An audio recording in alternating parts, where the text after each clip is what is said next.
Hello friends, today we are going to talk about the piece entitled Indian Civilization Culture by Mahatma Gandhi. This is actually the introductory piece about Mahatma Gandhi, and then we have the entire piece which we have to read further. शुरू में महात्मा गांधी से related कुछ बातें दी गई हैं and then we have the entire piece. I'll first read it once for you and then we'll go on to explain. पहले हम एक बार इसे आपके लिए पढ़ दे रहे हैं and then we'll explain it in Hindi. फिर उसके बाद हम इसे हिंदी में explain करेंगे. Mohandas Karamchand Gandhi, popularly known as Bapu or the father of nation, was more a spiritual leader than a politician. He successfully used truth and non-violence as the chief weapons against the British rule in India and helped India gain independence. From 1915 till 1948, he completely dominated Indian politics. He died at the hands of a fanatic on 30th January 1948. His autobiography, My Experiments with Truth, and numerous articles that he wrote for Young India and the speeches that he delivered on different occasions reveal him not only as original thinker but also a great master of chaste and idiomatic English. In the following extract, Indian Civilization and Culture, Gandhiji talks about the sound foundation of Indian civilization which has successfully withstood the passage of time. The Western civilization, which has the tendency to privilege materiality, cannot match the Indian civilization that elevates the moral being. इसे हिंदी में समझने की कोशिश करते हैं. मोहनदास करमचंद गांधी, जो कि पूरा नाम है, born in the year 1869 and died in the year 1948. Popularly known as बापू, ये फेमस हैं बापू के तौर, बापू से पॉपुलरली नोन एज बापू और द फादर ऑफ नेशन. इन्हें जाना जाता है बापू के नाम से और राष्ट्रपिता के नाम से. was a spiritual leader than a politician. एक राजनीतिक से ज़्यादा एक आध्यात्मिक नेता थे. तो कहा जा रहा है कि Mahatma Gandhi was actually famous as बापू और द फादर ऑफ नेशन. प्रसिद्ध थे बापू और राष्ट्रपिता के नाम से. और ये क्या है कि एक स्पिरिचुअल गुरु थे पॉलिटिशियन से ज़्यादा, यानी एक राजनीतिज्ञ से ज़्यादा एक आध्यात्मिक नेता और आध्यात्मिक गुरु थे. He successfully used truth and non-violence as chief weapons against the British rule in India. सत्य और अहिंसा को इन्होंने मुख्य हथियार के तौर पे ब्रिटिशर्स के ख़िलाफ़, यानी विदेशियों के ख़िलाफ़ भारत में इस्तेमाल किए. Used, आप जानते हो, यूज़ का मतलब प्रयोग करना, used प्रयोग किए थे, सिंपल पास्ट टेंस. इन्होंने सत्य और अहिंसा को मुख्य हथियार के तौर पे ब्रिटिश हुकूमत के ख़िलाफ़ भारत में इस्तेमाल किए and helped India gain independence. Help मदद करना, हेल्प्ड मदद किए थे, गेन प्राप्त करने में, तो गेन इंडिपेंडेंस, भारत को स्वतंत्रता दिलाने में इन्होंने मदद किया, यानी मदद किए थे. फ्रॉम 1915 टिल 1948, बात हो रही है 1915 से लेकर के 1948 की. From 1915 till 1948 he completely dominated Indian politics. complete मतलब पूरा, completely मतलब पूरी रूप से.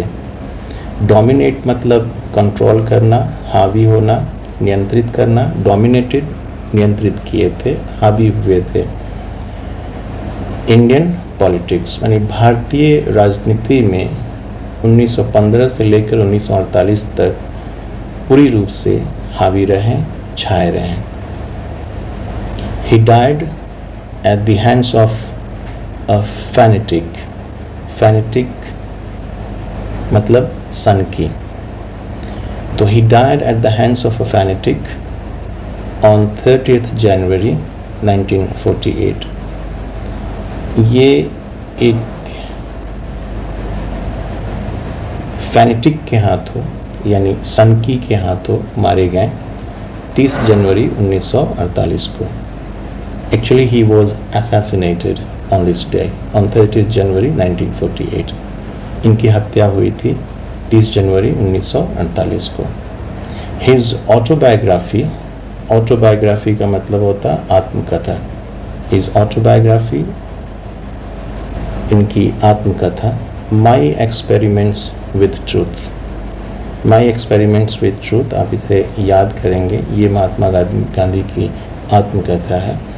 Numerous and the numerous articles, अनेकों लेख की बात हो रही है, that he wrote for Young India. Write का मतलब लिखना होता है, wrote मतलब लिखे थे। Young India एक वीकली इंग्लिश मैगजीन है जो गांधी जी के द्वारा लॉन्च किया गया था, and it published from 1919 to 1931, यानी 1919 से लेकर के 1931 तक ये पब्लिश हुई थी। ये वीकली यंग इंडिया जो महात्मा गांधी जी का एक इंग्लिश जर्नल है, वीकली जर्नल है।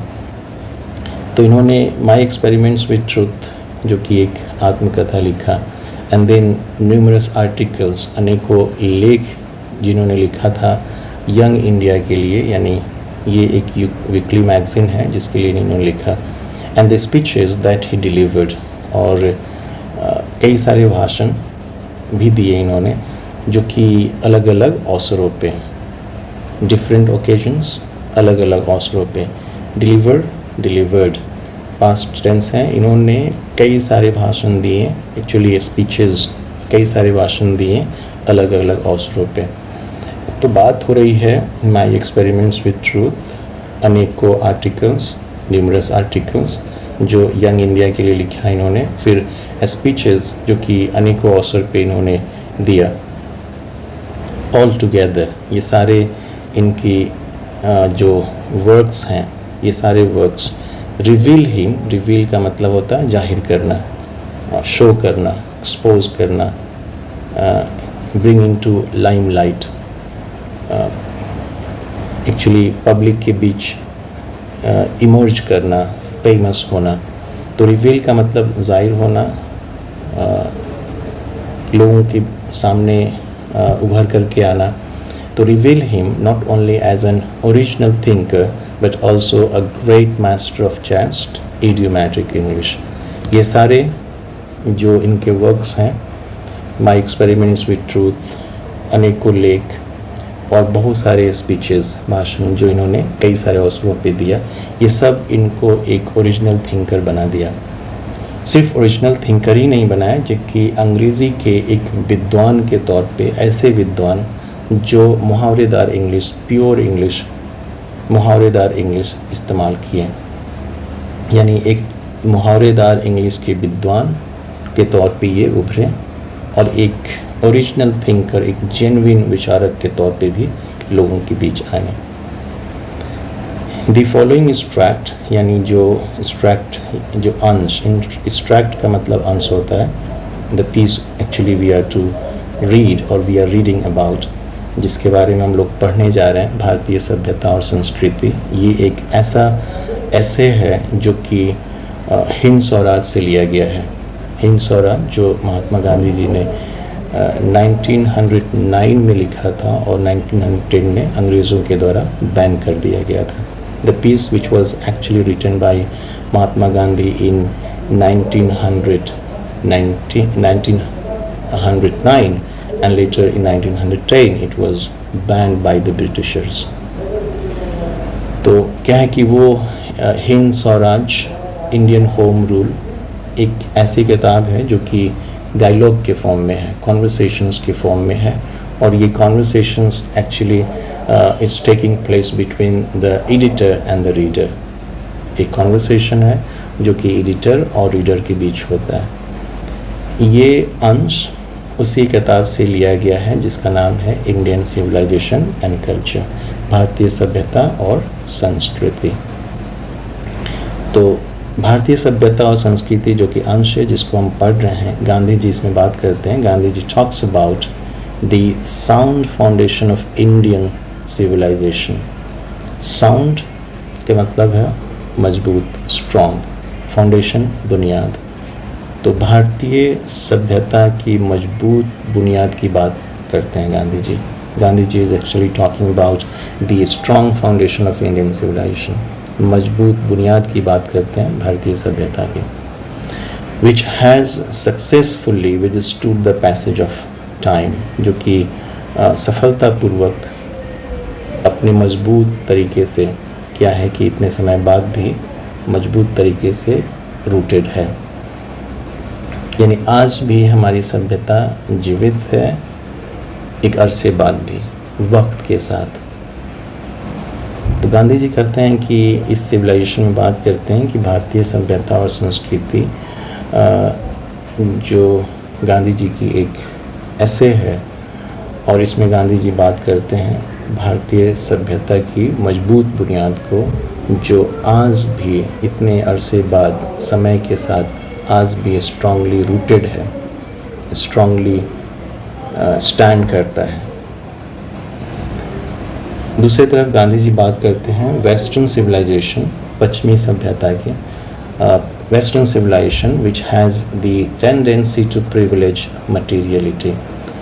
और दरअसल इंडियन सिविलाइजेशन कल्चर में गांधी जी कंपैरेटिव स्टडी किया है। एक तरफ भारतीय सभ्यता और संस्कृति की बात करते हैं और दूसरी तरफ पश्चिमी सभ्यता की बात करते हैं। There is a comparative study or comparison between the Western civilization and the Indian civilization. Western civilization give importance to material things, यानी भारतीय पश्चिमी सभ्यता जो है वो भौतिक चीज़ों को इम्पोर्टेंस देता है, जबकि पश्चिमी सभ्यता गांधी जी कहते हैं कि जो कि मैच नहीं खाता है, कैन नॉट मैच, जो तालमेल नहीं बैठता है, वो क्या है कि Indian civilisation elevates the moral being. भारतीय सभ्यता नैतिकता और मोरल बीइंग की बात करता है। मोरल बीइंग नैतिकता और का बढ़ावा देता है।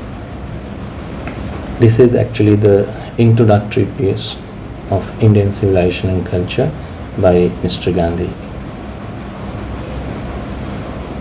एक बार फिर से इस पे बात कर लेते हैं।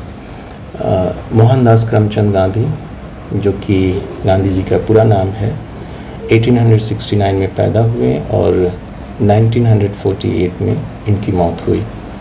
लोग इन्हें बापू और भारत राष्ट्रपिता के तौर पे जानते हैं, जो कि एक आध्यात्मिक गुरु थे, राजनीतिज्ञ से ज़्यादा, यानी एक राजनीतिज्ञ से ज़्यादा एक आध्यात्मिक गुरु थे। इन्होंने सत्य और अहिंसा को इन्होंने मुख्य हथियार के तौर पे ब्रिटिश हुकूमत के ख़िलाफ़, ब्रिटिश रूल का मतलब ब्रिटिश हुकूमत के ख़िलाफ़ इस्तेमाल किया और भारत को आज़ादी दिलाई। 1915 से लेकर 1948 की बात हो रही है। गांधी जी भारतीय राजनीति में छाए रहे, पूरी रूप से छाए रहे, completely dominated Indian politics. He died at the hands of fanatic. ये एक फैनेटिक के हाथों, यानी एक सनकी के हाथों 30 जनवरी 1948 को मारे गए, यानी मर गए। His autobiography, इनकी आत्मकथा, जिसे आपको याद रखना है, आत्मकथा, My Experiments with Truth, अनेकों आर्टिकल्स जो इन्होंने यंग इंडिया के लिए लिखा, और स्पीचेस जो कि कई सारे अवसरों पे इन्होंने दिया। ये इन्हें एक सिर्फ ओरिजिनल थिंकर ही नहीं बनाता, जबकि एक इंग्लिश के मुहावरेदार, इंग्लिश इस्तेमाल करने वाले विद्वान भी बना देता है, लोगों के बीच इन्हें उभार देता है। ये अंश भारतीय सभ्यता और संस्कृति, जिसमें गांधी जी साउंड फाउंडेशन की बात करते हैं। साउंड का मतलब आवाज़ नहीं समझना है, साउंड का मतलब यहाँ हेल्दी स्ट्रॉन्ग का बोध होता है। तो साउंड का मतलब स्ट्रॉन्ग है, हेल्दी है। तो हेल्दी और साउंड फाउंडेशन की बात करते हैं महात्मा गांधी जी भारतीय सभ्यता के लेकर के, which has successfully withstood the passage of time. वक्त के साथ आज भी क्या है, जीवित है, जिंदा है, स्ट्रांगली रूटेड है। दूसरी तरफ वेस्टर्न सिविलाइजेशन की बात होती है। गांधी जी कहते हैं कि जो वेस्टर्न सिविलाइजेशन है, पश्चिमी सभ्यता है, वो क्या है कि मटेरियलिटी को इम्पोर्टेंस देता है। प्रिविलेज मतलब इम्पोर्टेंस देना, ऑनर करना, रिगार्ड करना, प्राथमिकता देना। तो उसके अंदर ये टेंडेंसी है कि वो मटेरियलिटी को, मटेरियल थिंग्स, चीज़ों को अहमियत देता है जो हमसे मैच नहीं खाता है, which actually can not match with our civilisation. तो मैच नहीं खाता है हमारी भारतीय सभ्यता से, और हमारी भारतीय सभ्यता वो क्या करता है, एलिवेट्स करता है, डेवलप करता है मोरल बीइंग यानी नैतिकता और इंसानियत का बढ़ावा देता है। This is actually the introductory piece about Indian civilisation and culture, जिसमें एक ब्रीफ इंट्रोडक्शन है महात्मा गांधी जी को लेकर के। फर्दर हम जो टेक्स्ट है उसको पढ़ेंगे और पैराग्राफ 1 से शुरू करेंगे और टोटल पैराग्राफ को फॉलो करेंगे line by line, word by word. With this, thank you.